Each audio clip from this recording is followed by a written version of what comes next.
梦，大梦被戳到可是谁？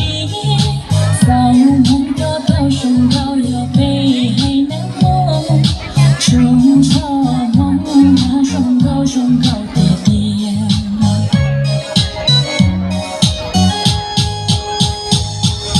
梦落把这悲调，真出灯也了谁缠呢？一样的有着牛的心中中间，这场别牺牲对手的我给。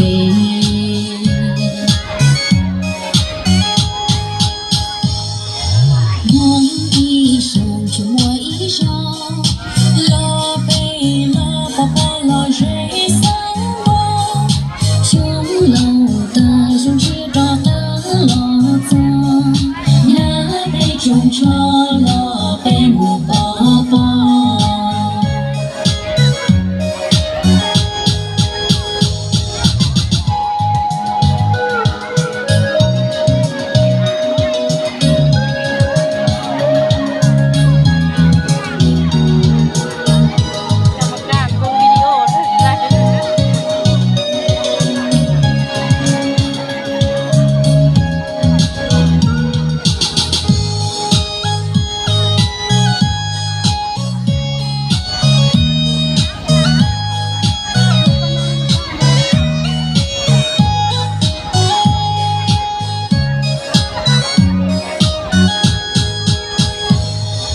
dòng lúa xuyên đâu giờ là giờ để hay mong muốn đâu giờ buồn rong rong nhong cho cây mong lo lại để sống ya cây mong sợ đời cho chỉ tàu chế do cây mong thì tôi chỉ kể chạy đã khổ.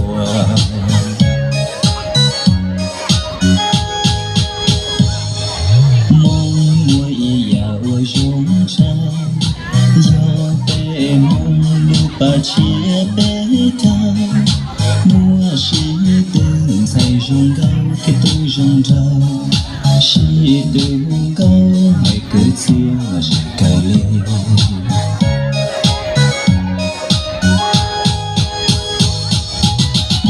yêu bà chia bé thơ trình chúa đau và lo dễ cha nó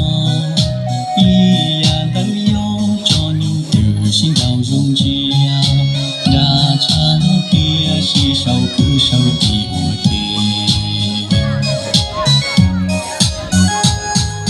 梦也梦，那他不让他感动，是都得梦，在这一个梦感梦，不要乱叫，也不要到白天梦，自己的背。梦天有几个？